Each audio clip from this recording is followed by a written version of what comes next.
Thank you very much బెటనా.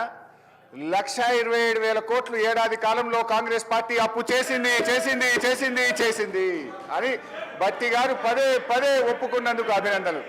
10 ఏళ్ల BRS పాలనలో మేం చేసింది 417 అయితే 5 ఏళ్లలోనే మమ్మల్ని మించి ఈ 5 ఏళ్లలో 7 లక్షల కోట్ల అప్పు చేయబోతున్నారని ఈ సభ ద్వారా బీఆర్ఎస్ పార్టీ రుజువు చేసింది.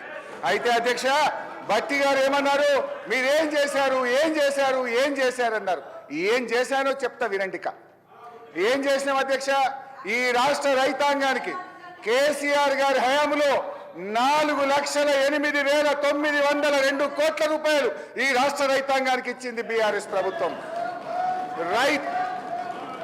రైతు బంధు కింద 73,162 కోట్ల రూపాయలు ఇచ్చాం. రైతు బీమా కింద 5,465 కోట్ల రూపాయలు ఇచ్చాం.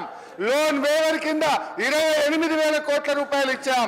పవర్ సబ్సిడీ కింద 65,000 కోట్ల రూపాయలు ఇచ్చాం. ఇరిగేషన్ రంగంలో 2,37,000 కోట్లు ఖర్చు పెట్టాం. ఈ రాష్ట్ర రైతాంగం మేలు కోసం 4,08,000 కోట్ల రూపాయలు ఈ రాష్ట్ర రైతుల కోసం బీఆర్ఎస్ ప్రభుత్వం ఖర్చు పెట్టింది అధ్యక్ష. దాని ఫలితమే బీఆర్ఎస్ ప్రభుత్వ హయాంలో ఎంతో అద్భుతంగా మేలు జరిగింది. ఇవాళ ఎట్లా జరిగింది, 10 ఏళ్ల బీఆర్ఎస్ పాలనలో ఆనాడు మేము ప్రభుత్వం చేపట్టినాడు 68 లక్షల టన్నుల ఉత్పత్తి ఉంటే 1,68,00,000 టన్నులకు వరి ఉత్పత్తి పెరిగిందంటే మా ప్రభుత్వం రైతులకు చేసిన మేలు వల్ల.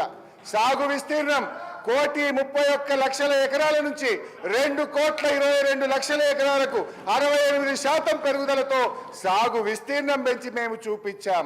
ఇప్పుడు ఎందుకంటే అధ్యక్ష ఇట్లా చెప్పుకుంటూ పోతే చాలా ఉన్నాయి.